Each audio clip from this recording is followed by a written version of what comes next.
It is my honor and privilege to introduce our first speaker today. That's Amy Neier from the Maurice County Soil and Water Conservation Districts. Amy, we forgot to see whether or not you could take control of my machine. If you can, that would be great. Wiggle your mouse a couple times. Let's see if that happens. Otherwise, I'm going to advance slides for you today. All right. Amy, welcome. Thank you. Thanks, Ray. I appreciate that nice introduction. I don't think it's going to work from my end again, so I'm going to have you advance the slides if you don't mind. Happy to do it. There we go. Thanks so much. So as Ray stated, my name is Amy Neier. I am with the Maurice County Soil and Water Conservation District here in Vienna, Missouri. This is about centrally located in the state of Missouri. I've been around the cost share biz, if you will, for about 17 years. I am the technician in my county, so we have a lot of fun here. This is just kind of a timeline of our district, and you'll see there we were started in March of 1996. That's when we were voted in by the landowners of our county here. We officially set an office up here in July of that, and then it progressed from there. We have always been very, very, very well received by our landowners. That little snippet of that page is from back in 67 when they were trying to put us here in Maurice County. We currently have about 1,140 landowners and cooperators that are active with us here in the county. Earlier in my tenure here, we had what they called a SALT project, the Special Area Land Treatment Projects. We completed 2 of those in our county, and they were very well received. So they targeted specialized watershed areas for specific reasons, and then also a very active regular cost share program. As you know, this webinar is about, we are a standalone county. We are not housed within any federally operated buildings. Rent, utilities, maintenance, insurance, that's all paid monthly out of a state budget. And we are funded by 0.1% parks and soils and water sales tax that has been voted in by the wonderful people of Missouri. So we're grateful for that. We have 2 full-time employees here. We have a district specialist who is the office manager, and then myself, the technician. One of the things that kind of brings us out in the state of Missouri is that we are the only soil and water district to own our own office building. We did rent a building until 2010 to house our district office in. We started the process of trying to get our own building in 2009, working with our program office in the Jefferson City area, as well as with a really wonderful local farm family here in our county. And then through donations and grants and various other providers, we were able to achieve our goal of building our own building. We did fully purchase our building in 2018. So that took us about 8 years to pay our building off. And then I just noted there at the bottom a special thanks to those that helped us along the way and provided us with the opportunity to have our own building. We are also one of the few districts that had bought our own vehicle. In 2005, which is when I started, we did utilize, like I mentioned earlier, we had that SALT project, and with that came additional funds, and we utilized that to purchase our own vehicle. Up until that point, everyone had to use their personal vehicles, and then were paid mileage in return. So very glad to get that office truck. And we actually just recently, last year, I guess, were able to purchase another vehicle through state funds. So we had that vehicle for lots of years. Being standalone, you do have to utilize a lot of you have to pull all the tools from your toolbox to make things work. We do receive admin funds from our program office at the state out of that sales tax that is collected. We utilize the SALT projects to get some extra funds there.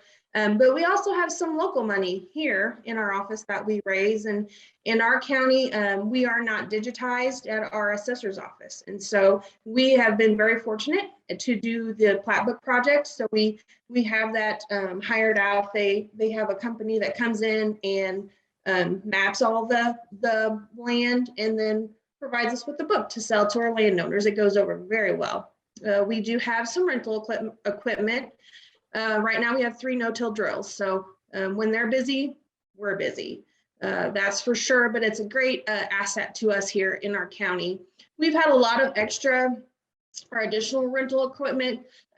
We no longer have those that I listed below, mainly because they just weren't used all that much. So maintenance got to be more than what the rent was.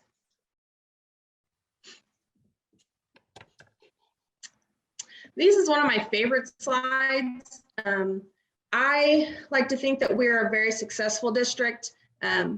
Our landowners and cooperators are always first. We we often joke that Coffee Shop Wednesday is very popular around here. We have a local sale barn, which is next door, and so we get a lot of stop-ins. Oftentimes, they don't need a thing other than they just want to stop in and say hi, maybe check out the candy bowl and that kind of a thing, but we're always glad to see them. When I started and was trained in 2005, that top bullet of listening to your cooperators' needs was drilled into me. Always listen to what they need, what they have concerns about, and then from there, we want to provide them with a positive experience. What they might initially think they want, you try to do your best to get them the best that'll fit their needs there. We have an excellent working relationship with all of our partners, Farm Service Agency, Natural Resources, and MDC. Even though we're not housed with them, we talk daily. We keep up with their practices and programs going on so that we can provide that information to our landowners. I think it's the best way to get our landowners and cooperators the most bang for their buck, if you will. We have an excellent district board of supervisors. That picture there is our board president, Ms. Jan Scobie, but our whole board, we could not ask for better folks to serve with. They do a great job. And then that last point there, assist other districts when asked. We are allowed the opportunity to get additional benefit if we are a shared employee. So we go to another district and help them with something that they need. Particularly, my specialty is the pest management program. I am a certified pest management person, and so I help 2 additional counties with reviewing and technical assistance on that pest management. Pardon me. It's a good way to get out there, meet new people and other landowners. So maybe I fibbed. This is a pretty good slide too. Since 1983, we've gotten out to Marys County almost $7 million in cost share. That is state funded cost share. That doesn't include any of EQIP or any other federal funding. That's simply from our office here. And then that chart below just kind of shows you a distribution of where we started in 1983 all the way until last year, with that 2018 being that's our best year ever. We got over the $400,000 mark with just 2 employees. So we like to ring our bell about that year if we can. We also try to promote a lot of education and activities to our landowners. We still do a newsletter. They are done twice a year, and that number of 800 kind of varies. We have some people that drop off, and we have some people that come back on and request those newsletters. We just have various information in them about practices that are available, maybe some programs from the extension or MDC that are coming up, just some general FYI informational things. We do host grazing schools here in our county. They are very popular. We not only do we attend conferences, but we are able to host several conferences here in our county, and they go over very well. We have done Farm Safety Day for 3rd and 4th graders at both of the local schools in our county. The kids love them. And then we still have an annual meeting. So we were off there for 3 years, I guess, because of COVID. And we were able to come back this year. We had 120 folks attend our annual meeting. And at that meeting, we do our awards of a poster contest, the essay contest, and then the photo contest, which is available. The photo contest is available to the public in Marys County, and then the other 2 contests are held within the 2 local schools. That's just our contact information. We will be very pleased if you'd like to reach out to us and have any questions.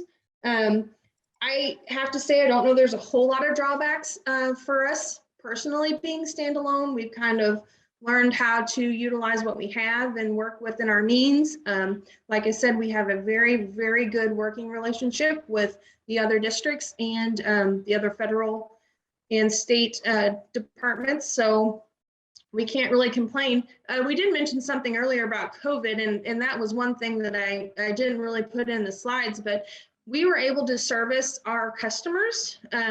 Being standalone, we didn't have to follow a whole lot of the other federally mandated guidelines that came down. And so, of course, with caution, we were able to help our landowners during that time when the other offices were shut down. And we saw that as a huge benefit. Amy, thanks so much for your presentation today. That was outstanding.